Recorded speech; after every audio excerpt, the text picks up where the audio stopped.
সবজি বাজারে এসে পথ আটকে বিক্ষোভ দেখাতে শুরু করলো বিজেপি নেতা দুধকুমার মণ্ডল।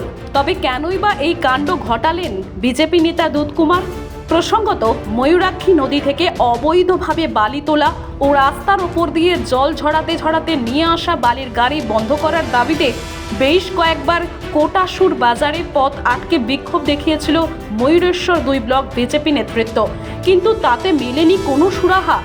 আর আজ অর্থাৎ বুধবার সরস্বতী পুজোর দিন সকাল 10টা নাগাদ সবজি বাজারে এসে হঠাৎই বালির গাড়ির সামনে মোটর বাইক রেখে বেশ কয়েকটি বালির গাড়ি আটকে দিলেন বিজেপি নেতা দুধকুমার। আর ঠিক তার পাশাপাশি ময়ূরেশ্বর এলাকায় বিজেপি নেতৃত্বরা সেখানে এসে সামিল হন। প্রায় আধ ঘন্টা বালির গাড়িগুলিকে আটকে বিক্ষোভ দেখায় বিজেপি নেতৃত্ব। অবশেষে পুলিশের আশ্বাসে উঠল বিক্ষোভ।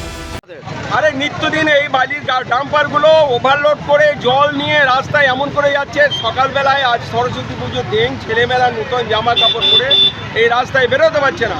আমিও ভোরবেলায় একবার যাওয়া আসা করছি, লেফট সাইডে তো আসাই যায় না। পরশু দিন রাত 10টার সময় সাঁইতে থেকে আসতে গিয়ে গাড়ি স্লিপ করছে, আসা যায় না। প্রশাসন নীরব নির্বিকার। এত চুরি, কার পকেটে পয়সাটা যাচ্ছে? মানুষ যেতে পারে না, রাস্তা ব্যবহার করতে পারে না, আমরা কেন সাধারণ মানুষের জন্য ভুগবো?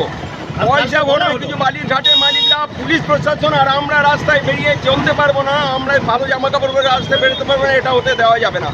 বলার পরেও শুনে না, সব গাড়িয়ে দাঁড়িয়ে। কোন গাড়িগুলোকে ধরছেন আপনারা?